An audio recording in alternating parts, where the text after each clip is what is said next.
Qué buenísima esta opción de desayuno de media mañana, de media tarde. Creo que a cualquier hora del día cabe súper bien esta buenísima opción. Muy bien, vamos a darle inicio ya a nuestras entrevistas el día de hoy y para eso le damos la bienvenida a nuestro especialista y amigo de la casa. Por supuesto, estamos ya con nuestro especialista, consultor en salud pública. Estamos con el doctor Gustavo Ortega Guamonte. Doctor, bienvenido. Gracias por estar con nosotros un día más. Claudita, muchas gracias a ti. Bueno, después del apetitoso desayuno tenemos que continuar con el programa y hablar pues de temas que implican el conocimiento de enfermedades que están por allí en el entorno y como lo hablábamos previamente a la entrevista, esto tiene una connotación. ¿Está o no está? La tuberculosis es una enfermedad producida por una bacteria que es el Mycobacterium tuberculosis. Okay. Esta bacteria tiene una característica, se llama una bacteria alcohol ácido resistente, ¿no? Yeah. Entonces, ¿qué significa esto? O ácido alcohol resistente, también le dicen así, significa que después de la tinción no hay forma de despigmentarlo para obtener las clásicas láminas que se obtienen de otros elementos bacterianos y celulares.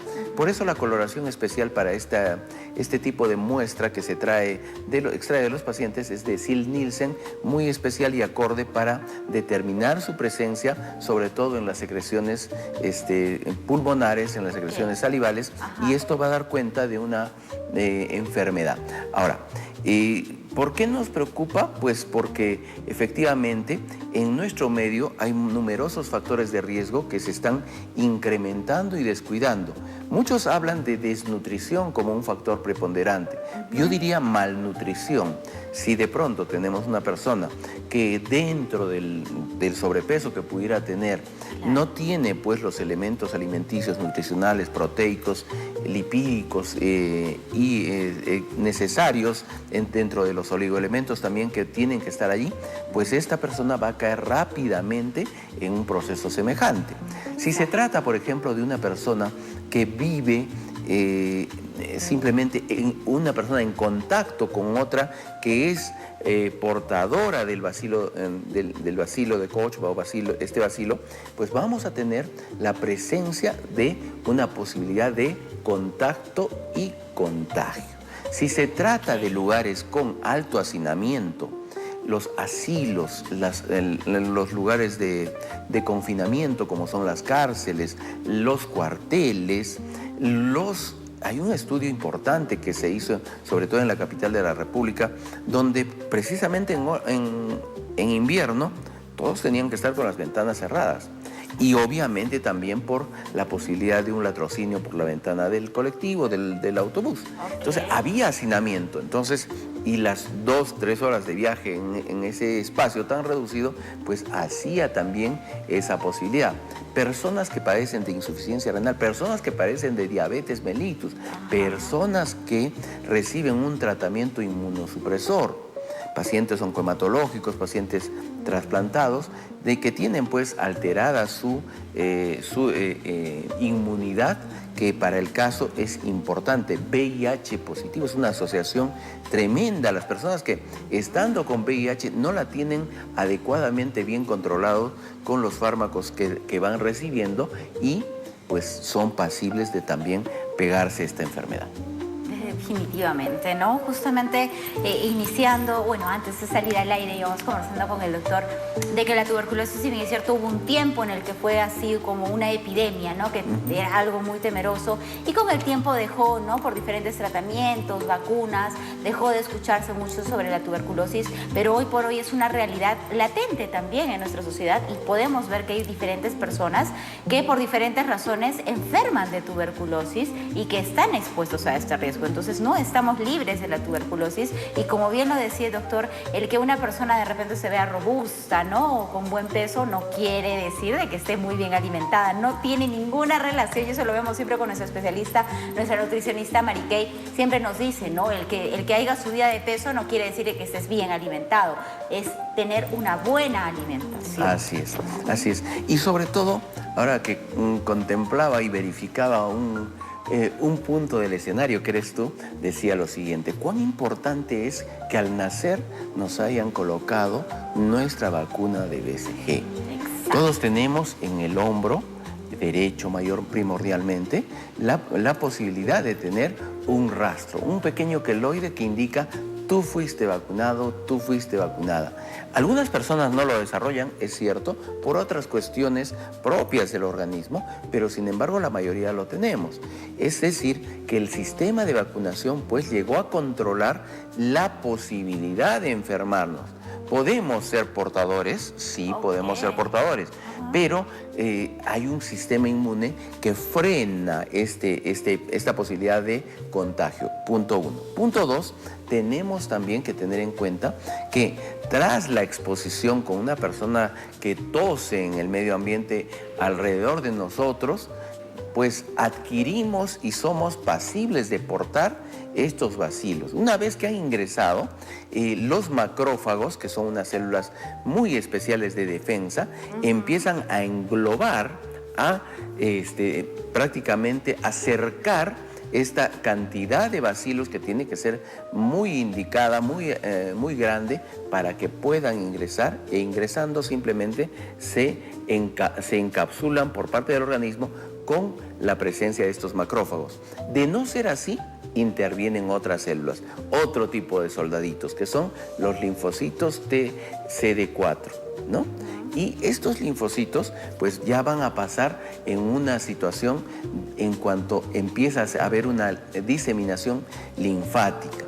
Y ahí también se presenta un fenómeno, que donde no funciona la inmunidad se presenta un fenómeno que es el fenómeno primario de Gond, ¿no?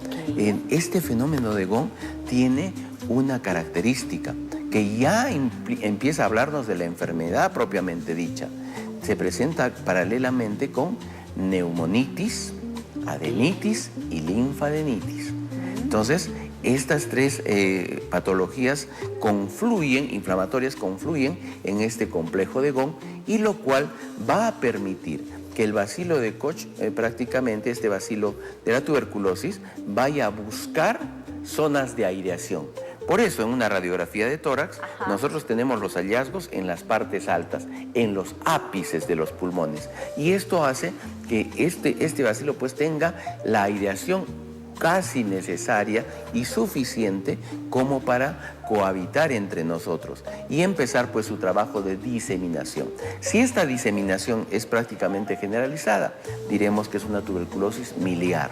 Pero tenemos también tuberculosis que van a distintas partes del cuerpo, las cuales pues son de necesidad de estudio. Los riñones, los intestinos, la parte genitourinaria, en la espalda, en los huesos, en la columna vertebral, se va a formar lo que viene a ser el mal de Pot, una tuberculosis en la columna vertebral. Este mal de Pot ha sido hallado incluso en momias preincas e incas, donde hemos detectado esa presencia de esta estructura. Debe haber habido a nivel pulmonar también, obviamente, en esa época, pero no es muy fácil de hallar. En cambio, el hallazgo en los huesos sí es un poquito más de fácil hallazgo. Hallazgos semejantes se han hecho 2.500, 3.000 años antes de Cristo, y esto nos indica que es una enfermedad que ya nos acompaña durante mucho tiempo. Pero ¿por qué llama la atención, como bien lo decías? Porque muchas personas de la sociedad son portadoras. No hacen la enfermedad porque tienen una buena inmunidad, pero sí transmiten y permiten que otros desarrollen la enfermedad. En donde vamos a tener elevación de temperatura, sudoración nocturna, tos mayor a 15 días, disminución de peso, entre otros factores como astenia, dinamia, que van a permitir pues que detectemos a un posible portador de este bacilo. Justamente ese iba a ser mi siguiente pregunta, doctor. ¿Cómo diferenciamos una tos que, bueno, últimamente por el cambio de clima vemos infinidad, aquí no odiaba, así hay una plaga de que se están enfermando de la gripe, de la tos, porque lamentablemente es un ambiente cerrado, se contagia uno, se contagia el otro? La clave sería una tos persistente por más de 15 días, doctor. Tos persistente por más de 15 días, sudoración nocturna, sensación de alza térmica, disminución de peso. Eso también es importante. Ok. Entonces, y ese cansancio, astenia, dinamia propio de una patología que no sería otra sino que la tuberculosis, donde podemos hallar en la determinación de este bacilo mediante una prueba tan simple como es la prueba de esputo. Con esta prueba de esputo vamos a tener que detectamos la presencia en secreciones de este bacilo, y lo cual nos hace sospechar que podría tratarse o de un portador o de una persona que ya está haciendo la enfermedad con alguno de los signos o síntomas que hemos mencionado. Excelente. Entonces el diagnóstico es con una prueba de esputo y adicional a eso podría ser una radiografía. La radiografía de tórax es un buen indicativo, es una medida diagnóstica muy aparentemente incipiente, pero que cobra mucho valor en la tuberculosis pulmonar sobre todo. Y también podríamos hacer para una detección de otra índole, una PPD o prueba para el diagnóstico que permite inyectar una pequeña cantidad de sustancia a nivel de la piel y ver cómo crece o cómo se manifiesta la exploración en un total de 24, 48 o 72 horas para ver si ha crecido y mediante esta prueba vamos a hacer una especie de despistaje o rastrillaje en nuestra población también. Excelente, excelentes estos datos que estamos tratando aquí con nuestro especialista, el doctor Gustavo. Doctor, tenemos una pregunta de WhatsApp. Vamos, adelante. Siempre atento a poder resolver sus dudas. Nos dice, ¿por qué en los hospitales, si vas a neumología, están sacando obligatoriamente el examen de esputo por el TBC? ¿Hay alguna epidemia? ¿Es que han aumentado los casos en Arequipa? ¿Tiene usted algún conocimiento sobre esto, doctor? No, esto entra dentro del campo de la salud ocupacional. Esto entra dentro de un examen de rutina. Esto entra dentro de la posibilidad de empezar a hacer despistajes y tamizajes, y que deben ser hechos a tiempo para prevenir el avance y la progresión de la enfermedad. Recordemos que en el caso de este bacilo, de esta bacteria, tenemos un detalle muy importante.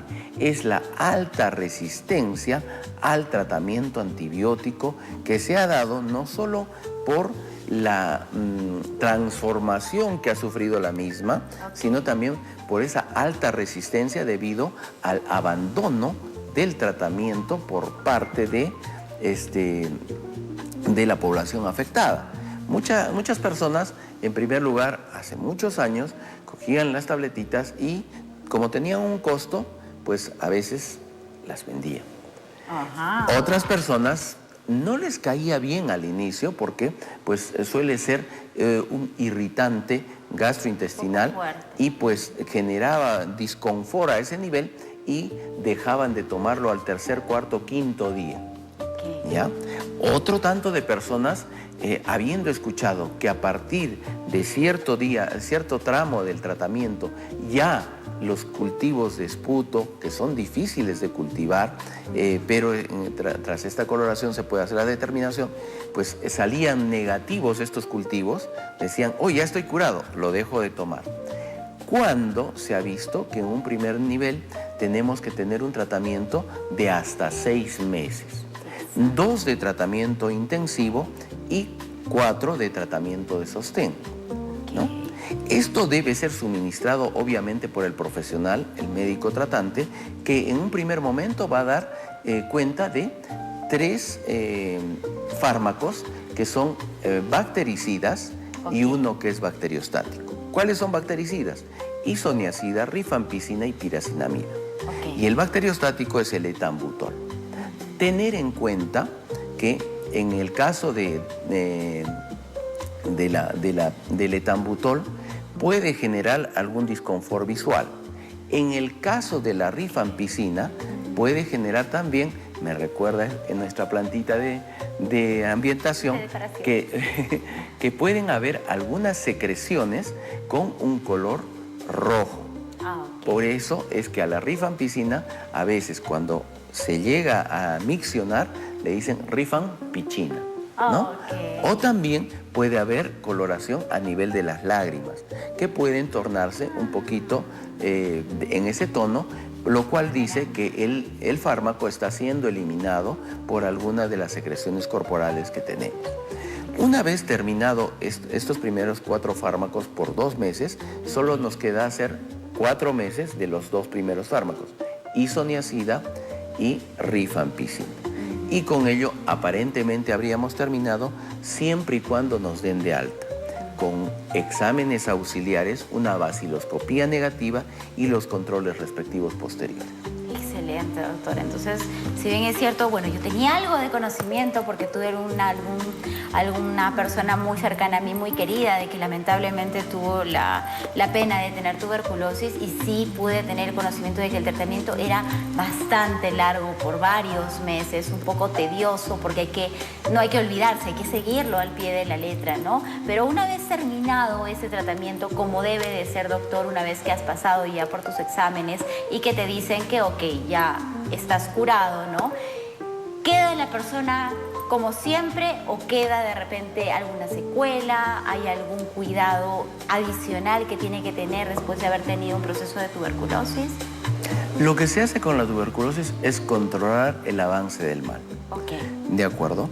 En primer lugar, siempre va a haber un proceso secuelar, por lo cual tiene esta persona no solo que tener controles posteriores, mejorar la calidad de su alimentación. Si es que sigue siendo usuario de elementos inmunosupresores, tiene que tener pues control sobre la carga bacilífera que pudiera tener cada cierto tiempo. Y obviamente mejorar la calidad de su alimentación. No hablamos de la cantidad, hablamos de la calidad. Es por eso que aparecen nuevas formas de tuberculosis, como la multidrogoresistente y la extremadamente multidrogoresistente, ¿no? De alta resistencia. Y se implementan, al margen de los fármacos que ya he mencionado, otros que tienen otro tipo de potencial frente a la afección. Y es por ello que nosotros decimos que el control debe ser estricto. Tal es así que, y lo habrás vivido con ese conocido tuyo, que simplemente tenía prácticamente que ingerir el fármaco, pero lo hacía en un establecimiento de salud. Es una norma de salud llevar al paciente y que lo haga vigilado y supervisado para la ingesta y no haga abandono del tratamiento, porque si no, estaríamos comenzando de nuevo. Retrocedemos en el intento y allí se producen estas resistencias bacterianas que tanto daño hacen a la colectividad, no solo al paciente que sufre de la enfermedad, sino a todos en general, pues estamos generando bacterias con mucho más potencial de ataque y que van a su vez necesitar fármacos de mayor potencia para terminar con este azote que es la tuberculosis a nivel mundial. Claro, doctor. Muchas veces cuando son diagnosticados en clínicas particulares o en centros particulares, consultorios particulares, te derivan inmediatamente a un establecimiento por parte del Estado, porque el tratamiento no te lo pueden dar en un lugar particular, ¿verdad? Te lo dan sí o sí por parte del Estado. Podría ser, podrían dártelo en un lugar privado, sin embargo, la idea de tener ese paso a un establecimiento estatal como el del Ministerio de Salud, incluso de un primer nivel de atención, es no solo tener una estadística controlada y adecuada, sino que también ante el costo de estos medicamentos y estando estos prácticamente manejados por el Estado, el costo pues se hace un tanto subvencionado para los pacientes que necesitan de este tipo de tratamiento. Entonces, y con ello también tener en cuenta llevar adecuadamente las políticas de desarrollo frente a patologías como esta, que siendo de fácil prevención con la vacunación, pues por estados paralelos como los que ya hemos mencionado, básicamente inmunosupresión o pérdida del estado inmunitario, pues vamos a tener la necesidad de hacer controles posteriores, y estos controles posteriores nos llevan, como hemos dicho, hasta el alta definitiva. Y esto tiene que ser también controlado y corroborado posteriormente con las evaluaciones respectivas. Claro que sí, doctor. Si yo estoy en contacto así, digamos, con una persona conversando que está con tuberculosis, no necesariamente quiere decir que me voy a contagiar, ¿verdad? Porque bien lo estamos recalcando de que es un tema de mi sistema inmunológico, cómo es que lo tenga, o si va a haber mayor probabilidad si estoy conversando con una persona así cerca. Primero tendría que ser un contacto muy cercano. primero. Durante un tiempo bastante prolongado, segundo. Tercero, en ese momento tendría que haber una especie de intercambio o de traslación de elementos basilíferos de la persona portadora hacia la persona expuesta. Es decir, que tendría que haber una cantidad suficiente de carga basilífera que pasara de un individuo a otro y al pasar, obviamente, tendría que haber la presencia o participación de un individuo, una persona que esté con el estado inmune acorde para empezar no solo a hacer ese complejo de Gón, sino a empezar a hacer una diseminación hematógena o linfática, según sea el caso, y permitir también pues el desarrollo de la enfermedad. Si el estado inmunitario, como lo dijimos al principio, está adecuado, si esos macrófagos de la persona expuesta están pues alertas y dispuestos a contener el ataque, esto queda allí y no pasa nada. Podemos llevar o portar estos elementos basilíferos durante mucho tiempo, ser portadores y no desarrollar la enfermedad. Jugando un papel importante, obviamente, esa vacunita que debimos haber recibido durante niños. Por supuesto, aquí está la marca de mi vacunita y ahí seguramente está. El doctor la tiene, aquí la tengo. Doctor, muchísimas gracias por esa entrevista, estoy segura que ha servido de muchísima información para todos nuestros televidentes. Ya saben, es clave y fundamental el poder alimentarnos de una manera correcta para poder evitar complicaciones y si fuera el caso, pues siempre no automedicarnos, asistir a tiempo al especialista para poder detectar cualquier enfermedad que sea o descartarla. Doctor, por favor, haga la invitación a nuestro público, cómo es que pueden contar con su asesoría y ponerse en contacto con usted. Como recomendación final, todo proceso tussígeno tiene que ser evaluado y verificado. Si es de más de 15 días, acudimos al establecimiento que nos hagan las pruebas necesarias y que hagan la determinación del caso en un primer nivel de atención. No hay necesidad de ir todavía a un hospital. Y finalmente, se trata pues de que en una familia, si uno es portador o desarrolla la enfermedad, hay que evaluar a todos para evitar mayor diseminación de la afección. Bien, nos encuentran en redes sociales como Gustavo Ortega Guamonte o en el 959370460. Previo mensaje de WhatsApp, respondemos todas las llamadas, al igual que en las redes sociales, de manera gratuita. Muchísimas gracias por la oportunidad y por supuesto nos estamos viendo en otro sábado donde tendremos otro tema a tratar que sea de vuestro interés. Por supuesto, claro que sí. Muchísimas gracias, doctor, que tenga un excelente fin de semana. Hemos estado con nuestro especialista en consultor en salud pública, el doctor Gustavo Ortega Guamonte, hablando acerca de la tuberculosis, síntomas, diagnóstico y tratamiento. Nos vamos ahora sí a una pausa pequeñita, pero regresamos con mucho más en el programa.